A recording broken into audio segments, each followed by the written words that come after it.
guys, my name is Kirsty and welcome back to Upside Down Books. Today we're going to be talking about something that is very exciting and that I can't believe is actually working. Non più tra I farfalloni amoroso, notte giorno di torno.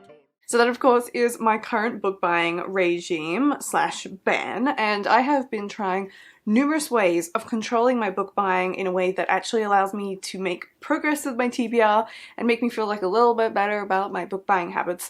And it has been a struggle, but I think I have finally come across the magical method that is working for me. So I wanted to make a video to talk about it with you guys because it's going to be relevant for most of my videos when I'm talking about keeping up with my book credit, my book buying credit. That's sort of what I'm calling it. In the past, like in this year, I tried things where I just didn't buy any books for a certain period of time, or where I had to donate to plant a tree every time I bought a book, and things like that are a lovely idea, but I think they are too inflexible. It allowed me to create too many loopholes, making it a moot point, or I just got really sad and upset when I bought books and broke it, or it just meant I wasn't able to buy anything that I was like really excited about that was coming out, or it was making me broke and was just a financially bad decision, more so than just the general book buying habit in and of itself. So I've been racking my brain to try and think of a way that would actually work, and this is a very, very simple method that I have thought of before, that people have suggested to me before, but it seemed too simple to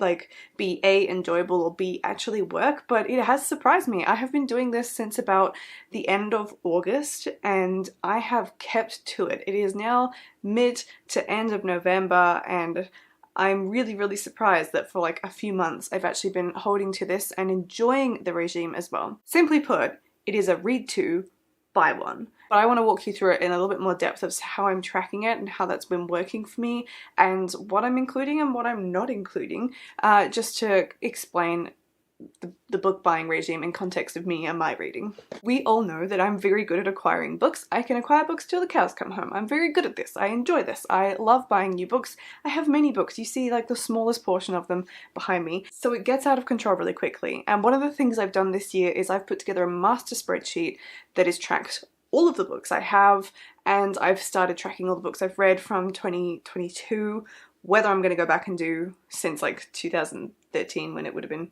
worthwhile tracking, I don't know, because that sounds like a lot of effort.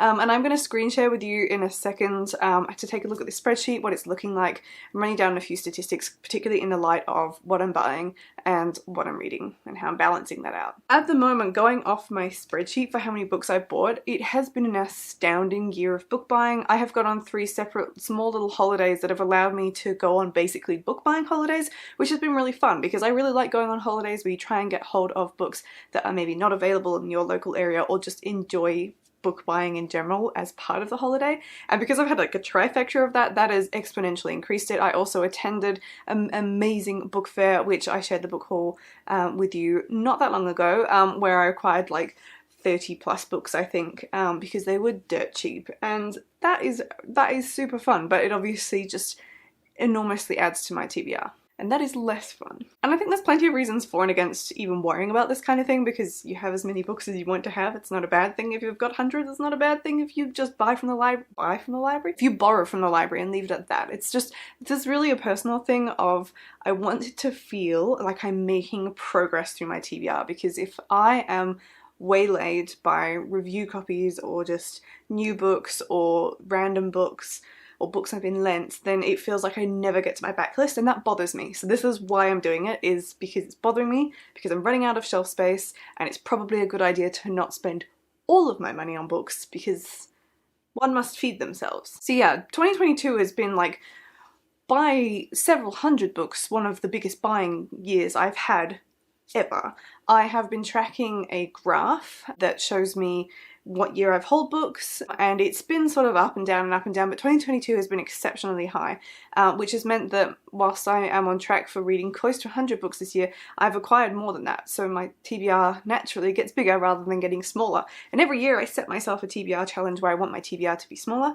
This year I started out wanting to get it down to 300, I'm now very close to 500 books, so as you can see, this is just not working. So to make that kind of goal realistic, I need my buying to be less than what I'm reading, hence read two to buy one. So instead of buying double the amount of books that I'm reading in a year, immediately as soon as I start following this regime, I am acquiring half as many as I am reading, which means that I do actually make some progress. I'm really excited to see how this plays out over the course of the year in 2023. I don't know why that this has mentally worked so well for me, but it's sort of a fun and achievable challenge. Reading 2 books is not this almighty task that is just unachievable. Reading 2 books is very easy, and I do it several times over within 1 month. I could read 6 books pretty happily in 1 month, so that means immediately I'm allowed to buy 3 books in a month, and that actually feels somehow luxurious. So I think in terms of a mental strategy, that's why this works for me, because it's achievable, there's relatively frequent reward for it, and I can actually keep on top of it. And perhaps that's the biggest winner. If you can actually manage it, then that's like the first step to a system working. So I originally thought this would just be for books that I was buying, and trying to cut down on the amount that I feed my own bookshelves, and I was going to exclude subscriptions, but I had a good long sit down and chat with myself and said, no, I need to include subscriptions. Otherwise this is just a moot point, because I actually acquire quite a few books regularly from subscriptions. I currently get FairyLoot and Illumicrate, and I subscribe to Novelist. Now FairyLoot and Illumicrate are monthly subscriptions, so that's 1 book each month, and Novelist is quarterly, so it's 4 books every 3 months. So it's a lot of books when those all 3 line up, which is going to happen in December, and that means that I have to do a real lot of reading and a lot of restraint to try and keep up with it.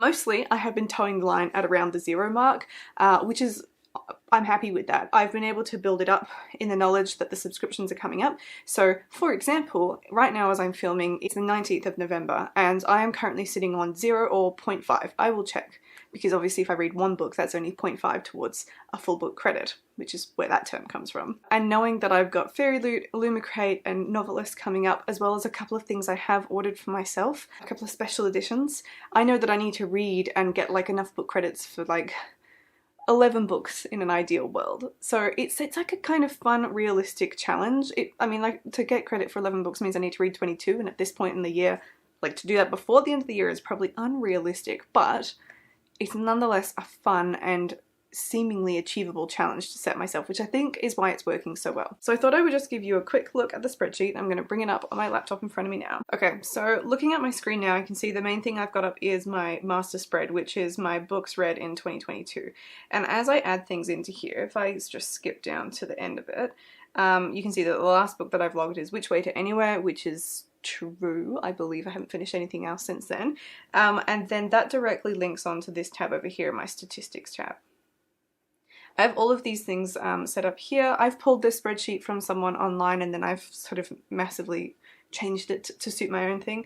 So I can see my average rating, what I've read through months, which I annoyingly cannot get in order, but that's just like not a problem for now. And then books read versus when they were published. I've also got one for when I bought them versus when I read them. And I find all these statistics really, really interesting, but that is not what this video is about. We can have a more in-depth look into that if you so wish. When I scroll down a bit, I have this little section here, and this is, as you can see, books read versus books bought. So I am holding the line at 0 currently, and as I input things, it will add this on. It is pulling from the other original spreadsheet, so every time there is data inserted into the title field, I believe, or one of the fields, it tallies it up. And then every time I log something in my hauls and unhauls, which is this tab down here, it logs it up there as well. And I am basically aiming to keep this at 0 and, well, to keep it above 0. If I go negative, then I'm not doing so well. So I think so far I've done really well. You can see that when I swap over to my hauls tab, again, if we go to the bottom, we look at some of the most recent stuff that I've bought. What it's looking for to draw the data here is not just any input. You can see it's specifically looking to see if this column here says bought, or thrifted, because these are the 2 that I have inflicted on myself. So if that column says bought or thrifted, then it will tally it into my little column, and that's how I'm keeping track of it. So that is, in essence, basically what I'm keeping track of things with, which is a very like easy and exciting way to do it, and it's just a very achievable sort of goal. So things like subscriptions do count, and obviously anything I get secondhand, which just from logging in data there, I know is one of the biggest sources of my books, because they're so much more affordable. I can buy more of them, and then it just gets out of control. I think it would be really fun to expand this to things that are gifted to me as well. So knowing that Christmas is coming up this year, I'm not in a position, being given that I'm at 0, to try and accommodate for the books I will get as gifts, but I think next year it could be really fun to try and really restrict myself even further to be able to accommodate come Christmas time. If I'm gifted something like 10 books, then I need 10 book credits, so 20 books read, to account for that. And I think that could be really fun to do, because as soon as I can start like being in a position where I've got my self-control to a good point and I can accommodate for gifts, then I think I will really start to see that progress come down, because obviously the gifts and any books from publishers are the exceptions currently, and when they come in, that starts piling on top, and that's when I really see the TBR growing, even though I am reading books. And it is a little bit of an annoying inconsistency, because when I read those books they do count towards giving me book credits, because it is purely about reading and buying, but it's that particular scenario where I read a gift and then I buy a book with the credit from it sort of thing doesn't actually help the TBR directly. That is probably going to be a goal for 2023. I am so impressed with how well this is working, how much fun it is. It's really giving me a really measured way to buy books. It means that when I go into bookstores now, I can say, oh, you know what, I have a book credit, and if I want to get this book, then I can do so. It also helps me prioritize things. If there's 3 books I want to get but I've only got 1 credit, then it's like, well, I choose the one I really want. It just really slows me down in how much I'm buying, which is really great for helping me achieve my goals of reducing my TBR.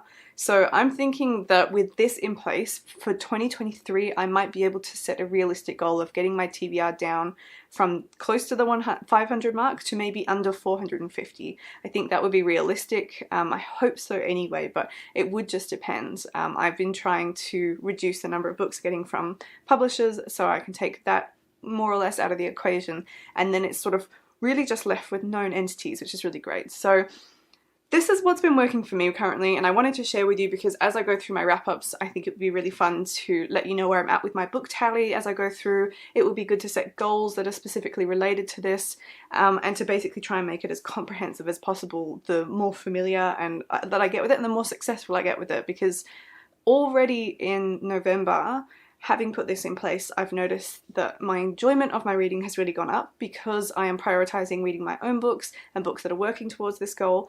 It means that I'm finally getting to books that have been on my shelf for ages, and I actually feel for the first time in years that I'm really just reading my own books, and that's a really great feeling. So I would love to know in the comments down below what your current regime is, if you have one in place, and what you've been trialing to see if you can work it out, if you've got something similar, or if you've got any tips and tricks for me. I'd love to hear about it, but other than that, I will see you in my next video.